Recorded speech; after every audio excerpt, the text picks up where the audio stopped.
Nilagdaan na ni Pangulong Ferdinand R. Marcos Jr. ang EO number 57 na siyang lilikha ng mga patakaran at estratehiyang magpapalakas sa maritime security at domain ng bansa sa gitna ng hamon na kinaharap nito.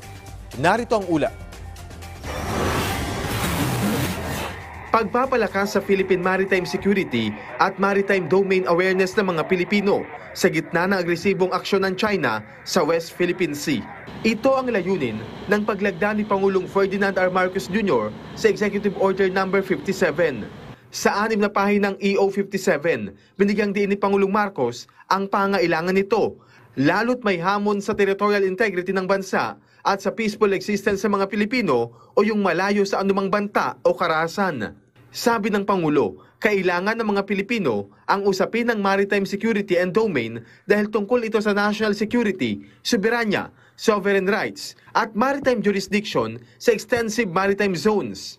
Sa ilalim ng executive order, nireorganize at binago ni President Marcos ang pangalan ng National Coast Watch Council at ginawang National Maritime Council. Tungkulin itong bumuo ng mga pulisiya at estratehiya na magtitiyak ng nagkakaisa at epektibong governance framework para sa maritime security and domain awareness.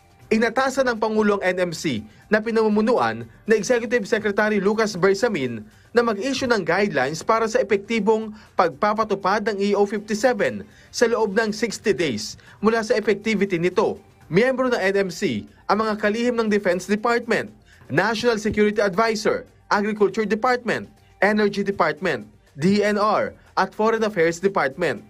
Kasama rin ang Finance, DILG, DOTR at maging ang Solicitor General at Director General ng National Intelligence Coordinating Council.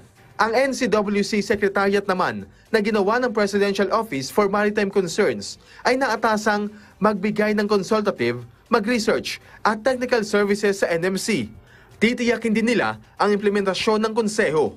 Ang Presidential Assistant for Maritime Concerns naman ay maaring direktang mag-report kay President Marcos kaugnay ng mga urgent matters na nakaaapekto sa maritime security and domain awareness.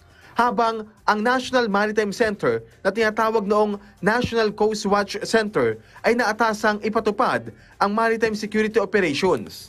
Ang National Task Force for the West Philippine Sea na binuo sa pamamagitan ng EO 94 noong 2016 ay naka-attach sa NMC.